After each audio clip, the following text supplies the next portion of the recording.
কই মাছ দিয়ে জলপই দিয়ে ফুলকপি দিয়ে মোট কথা শীতের তরকারি রান্না করব আজকে। আসসালামু আলাইকুম, আমি তাসনিম। কেমন আছেন সবাই? মজার একটা রেসিপি নিয়ে চলে আসলাম, কই মাছের তরকারি।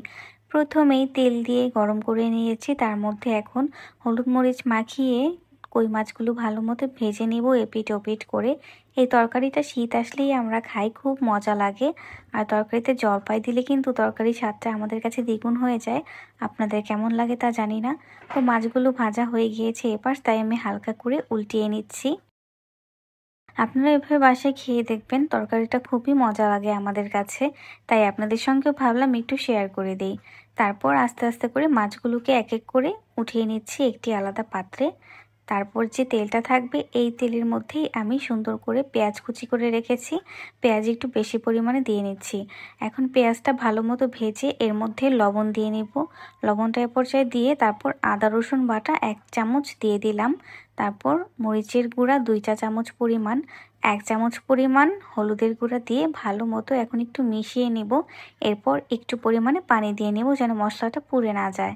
মশলাটা ভালো মতো কষানো হয়ে গেলে যখন তেলটা উপরে চলে আসবে, এর মধ্যে ফুলকপি এবং আলু কেটে রেখে দিয়েছি সেগুলো ভালো মতো এটার মধ্যে দিয়ে দিব। আর হালকা হাতে একটু নেড়েচেড়ে মশলার সাথে সবজিগুলো ভালো মতো মিশিয়ে নেব।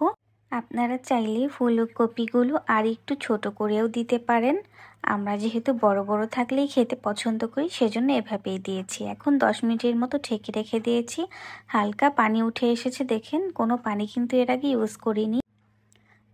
এখন আমি এর মধ্যে ঝোল যতটুকু রাখবো সেই পরিমাণ অনুযায়ী পানি দিয়ে দিব, কেননা ঝোলটা কিন্তু ফুটে আরও কমে আসবে, আপনারা খেয়াল রাখবেন।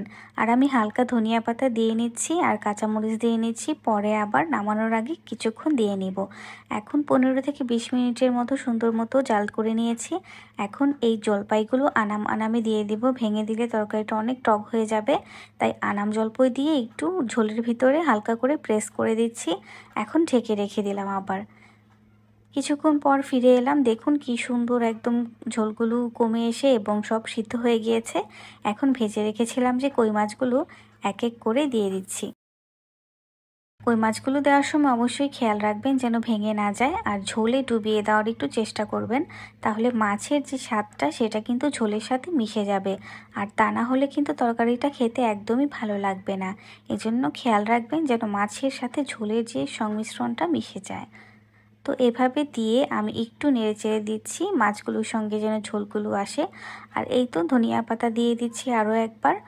এখন আমি ঢেকে রেখে দিব আর একটু 10 মিনিটের জন্য, যেন মাছটা তরকারির সঙ্গে মিশে যায়।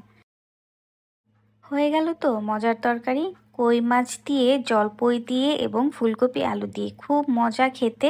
আর বিশেষ করে শীতের দিনে হলে তো কথাই নেই।